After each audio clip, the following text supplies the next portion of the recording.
अस्सलाम वालेकुम my YouTube family, कैसे हैं आप सब लोग। उम्मीद है कि आप सब खैर खैरियत से होंगे और हम भी यहाँ पे खैर खैरियत से थे। और हम लोग बना रहे थे आज ब्रेड के शाही टुकड़े, और ये शाही पीस भी बोलते हैं इसको। और आज था 21वां रोज़ा, तो 21वें रोज़े का ब्लॉग है ये आपके साथ जो हम शेयर कर रहे हैं। तो देख लीजिए, इसको पूरी रेसिपी को फॉलो कीजिएगा। और ये देखिए, थोड़ा दूध मैंने बचाया है, थोड़ा पतीले में डाला है, मतलब मैंने जो टी पैन होता है उसके अंदर डाला है दूध। हम कम से कम आधा किलो दूध ले रहे हैं, उसमें से थोड़ा सा मैंने उठा लिया है। आप भी थोड़ा सा बचा के रखना, क्यों ये आपको आगे जाके पता चल जाएगा।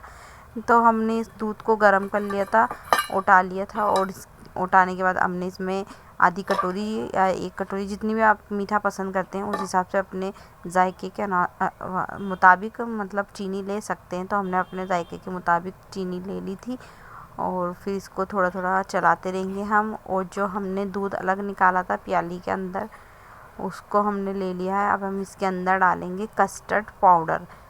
हमने दूध इसलिए अलग निकाला था क्योंकि हम दूध के अंदर कस्टर्ड पाउडर मिलाने वाले हैं। तो हम 2 चम्मच भर भर के, देखिए पूरा ऊपर तक भरा हुआ है, 2 चम्मच भर भर के हम इसके अंदर कस्टर्ड पाउडर मिलाएंगे। तो इसको अच्छे से मिला लेना ताकि कस्टर्ड में लम्स ना पड़े। और उसको अलग एक तरफ रख दीजिए साइड में। और हमने ले लिए हैं कुछ 5 से 7 ब्रेड ले ली हैं, और उसको हमें बीच में से कट कर लेना है। ध्यान रखिएगा ब्रेड हमारी ताज़ा हो, बासी ना हो, बिखरे ना। हमने ताज़ा ब्रेड ली थी।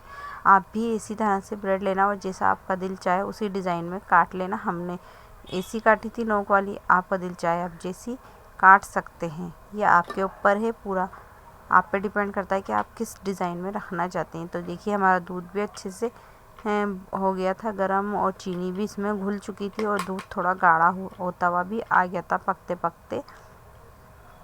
देखिए, तो हमने इसमें जो कस्टर्ड भिगोया था वो हमें डालना है, इसमें धीरे धीरे डालना है और चलाते रहना है।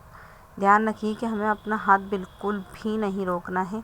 और ये इफ़्तार में खाने वाली बहुत ही कोई यम्मी डिश है, स्वीट्स है। आप चाहें तो सेहरी में भी खा सकते हैं, आप चाहें तो डिनर में भी खा सकते हैं। हमने तो इफ़्तार में खाई थी, इफ़्तार के लिए ही बनाई थी, स्पेशल है इफ़्तार के लिए, आजकल बहुत वायरल चल रही है। तो आप भी इसको एक बार घर पे ज़रूर ट्राई करके देखना, और मेरा दावा है कि आपको ये ज़रूर पसंद आएगी। तो उसके बाद जब हमारा दूध रेडी हो गया था, तो हमने उसको एक तरफ रख दिया था ठंडा होने के लिए, और दूसरी तरफ हमने पैन रख के उसके अंदर घी डाल के और हम फ्राई करने लग गए थे अपनी ब्रेड। तो जो हमने तिकोनी ब्रेड काट के रखी थी, वो हम एक एक करके हल्के मतलब मीडियम आंच पे, ना तो हाई हो ना तो लो हो, मीडियम सी आंच पे हमने इस ब्रेड को फ्राई कर लेना है।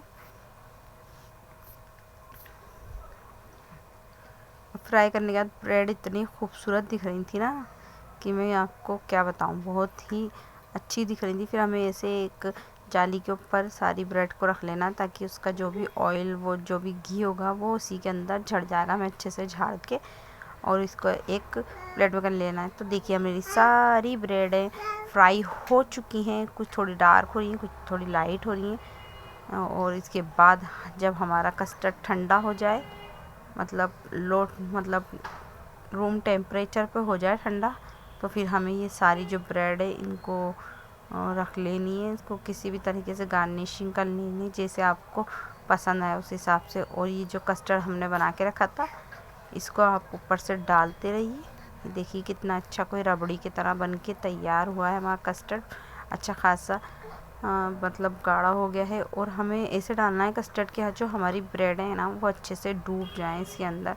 ये क्योंकि ये सारा इसको पी जाएंगी ब्रेड, जो ज़्यादा तो नहीं पिएंगी क्योंकि फ्राई हो चुकी है, फिर भी थोड़ा बहुत ये सोक भी करेंगी और थोड़ी बहुत नहीं भी करेंगी। तो बस हमको इस तरीके से डालनी। मैंने पहले काफ़ी सारी डालनी थी, फिर ऊपर की मैंने बाद में एक्स्ट्रा जो भी थी ना, जो मतलब कस्टर्ड में डिप नहीं हुई थी, वो मैंने बाद में निकाल ली थी, क्योंकि ना फिर वो उनमें मिठासी नहीं थी, वो कस्टर्ड में भीगी नहीं थी। तो फिर मैंने उनको हटा दिया था, और जो डूबी हुई थी ना वही हमने इफ्तार में खाई थी।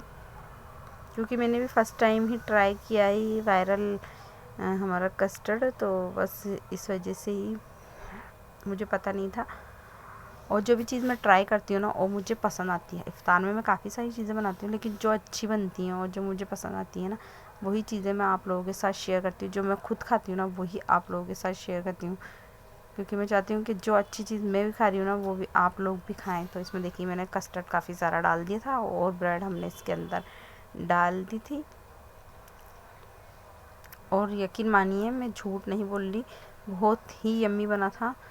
और अगर आपको यकीन नहीं हो रहा तो कल ही आप ट्राई कर लीजिए इफ्तार में, आज ही ट्राई कर लीजिए इफ्तार में। मेरा मानना है कि आप इसको एक बार खाएंगे, इफ्तार हो या वैसे भी आपके घर में मेहमान आ रहे हो, आपको जल्द से जल्द कोई मीठा बनाना है और बजट भी कम है तो आप ये वाली डिश ट्राई कर सकते हैं। बहुत ही यम्मी बनती है। और ये बन के तैयार हो गई थी। इसके बाद हमने इसको रख दी थी फ्रीज़ में, ठंडे होने के लिए फ्रीज़र में। और इधर हम लग गए थे शरबत बनाने, तो शरबत में मैंने शक्कर डाल ली थी और हमने चिप्स पकौड़ा भी बना लिया था आलू का। और अभी इफ्तार में टाइम था तो अब मेरे पास कोई काम भी नहीं था, मैंने फ्राई वगैरह सब कुछ कर लिया था। तो मैंने सोचा चलिए हमारा जो चिकन आया है उसको मैरिनेट करके रख देते हैं, ताकि जब हम इसको बनाएंगे तो इसके जो मसाले सारे हैं वो इसके अंदर अच्छे से मिल जाएंगे। उनका मसालों का जो टेस्ट है चिकन अंदर पेवश कर लेगा, उनमें बोटियों में टेस्ट आ जाएगा। तो इस वजह से मैं मैरिनेट के लिए रखने लग गई थी चिकन। तो हमने लिया था आधा किलो चिकन और हम बनाने वाले चिकन का कोरमा। तो आधा किलो चिकन ले लिया था, उसमें दही डाल दिया था, उसमें कुटा हुआ ज़ीरा डाल दिया था मैंने। और इफ़्तार आजकल इफ़्तार हो रहा है, मतलब रमज़ान है, तो ज़्यादातर मैं आपसे इफ़्तार के ही व्लॉग शेयर करी, क्योंकि दिन भर मुझे कोई टाइम इतना मिलता नहीं है रमज़ान की वजह से। और घर में पैकिंग भी चल रही चूड़ियों के हस्बैंड के साथ, तो फिर जितना टाइम मिलता है उतना ही बस मैं इतना ही मिलता है कि बस मैं इफ्तारी बना लेती हूँ, घर की साफ़ सफाई ये वगैरह कर लेती हूँ, घर के जो काम होते हैं वो निपटा लेती हूँ। तो चिकन ले लिया था, चिकन में हमने डाला था दही, उसमें डाला था ज़ीरा, कुटा भुना ज़ीरा, उसमें डाला हमने गरम मसाला, हल्दी, मिर्च और नमक डाल दिया था हमने। और हमने उसके अंदर डाल दिया था पिसा हुआ धनिया। जितने भी मसाले थे ना सब मैंने इसी वक्त इसमें डाल दिए थे। और अदरक लहसुन कुटा हुआ डाल दिया था इसके अंदर। और मेरे पास नींबू था, नींबू मैंने इसके अंदर निचोड़ दिया था एक, वो शायद मैं भूल गई, शायद क्लिप कट गई नींबू वाली। और हमने इसके अंदर ऑयल भी थोड़ा बहुत ऐड कर दिया था, ऐसा नहीं पूरा, थोड़ा बहुत मतलब अभी मैंने इसमें ऐड कर दिया और बाकी का मैं जब बनाऊंगी तब ऐड करूंगी। तो फिर मैंने इसको अच्छे से मिक्स कर लिया था हाथों से ही, क्योंकि जो टेस्ट हाथों से मिक्स करके आता है ना, आप कैसे भी मिक्स कर लो आता ही नहीं है। असली मज़ा हमारे हाथों में ही होता है, असली जादू। हर इंसान के हाथ का टेस्ट अलग होता है और हर इंसान के हाथों का अलग ही जादू होता है। फिर हमने इसमें डाल दिया था फूड कलर और इसको फिर अच्छे से मिक्स कर लिया था दोबारा। तो ये चीखने की आपको आवाज़ आई नहीं, फातिमा ने ना अपना हाथ फ्रीज़ में दे दिया। आयज़ा ने फ्रीज़ खोला था तो ये नीचे लेटी हुई थी फिर इसके, और हाथ दे दिया और इतनी तेज़ रोई। तो मेरी बच्ची भी चली, उसका हाथ दब गया। तो मैंने अच्छे से मिक्स कर लिया था फूड कलर डाल के, आप भी अच्छे से मिक्स कर लेना और फिर इसको ढक के रख देना तकरीबन 1 घंटे के लिए। और फिर हम लग गए थे इफ़्तार करने के लिए। तो देखिए आज हमारा तरबूज है ना ठंडा नहीं था, तो हमने फिर इसमें बर्फ़ तोड़ के डाल ली थी तो ठंडा हो जाए, ठंडा ही अच्छा लगता है तरबूज। आज क्या है, हम पहले से 1 दिन पहले मंगा लेते हैं, लेकिन आज है ना तरबूज हाथ के हाथ ही आया था, तो इस वजह से ठंडा नहीं था। और हमने बनाया था रूह अफ़ज़ा मिंट डाल के, पुदीना डाल के, तो वो भी हम सर्व कर रहे थे। नींबू डाल दिया था रूह अफ़ज़ा के अंदर, मिंट डाल दिया था, बहुत अच्छा टेस्ट आता है नमक वगैरह डाल के। और ये हमारे शाही टुकड़े, ये भी देखिए कितने अच्छे लग रहे हैं। इसको हमने ड्राई फ्रूट से गार्निशिंग कर ली थी। और ये पकोड़े हमारे फ्रूट्स, ड्राई फ्रूट्स, और ये हम सब्ज़ा डाल रहे थे अपने शरबत के अंदर, इसमें भी हमने डाल दिया था। दाने से वो भी हमारे आ गए थे, ये भी निकाल ली थे हमने प्लेट में। और केले वगैरह सारे फ्रूट्स देखिए माशाल्लाह से कितनी सारी हमारी इफ्तारी लग चुकी थी और हमने इंजॉय की थी, हमने दुआएं मांगी थी अल्लाह ताला से।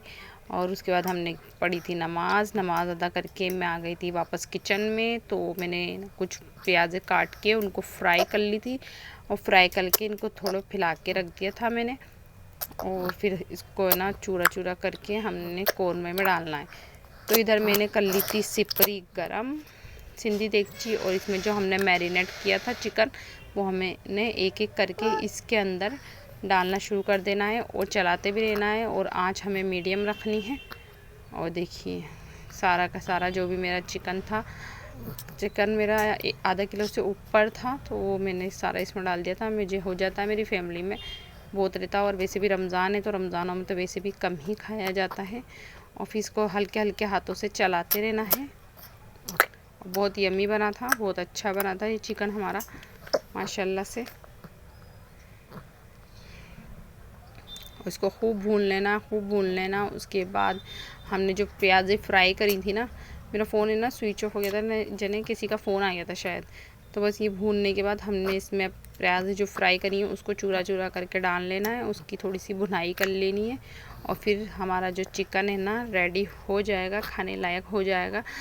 मेरा फ़ोन आ गया था, इस चक्कर में मैं आगे बना नहीं पाई, क्योंकि फ़ोन मेरे पास एक ही है। मिलते हैं नेक्स्ट वीडियो में। अल्लाह हाफ़िज़।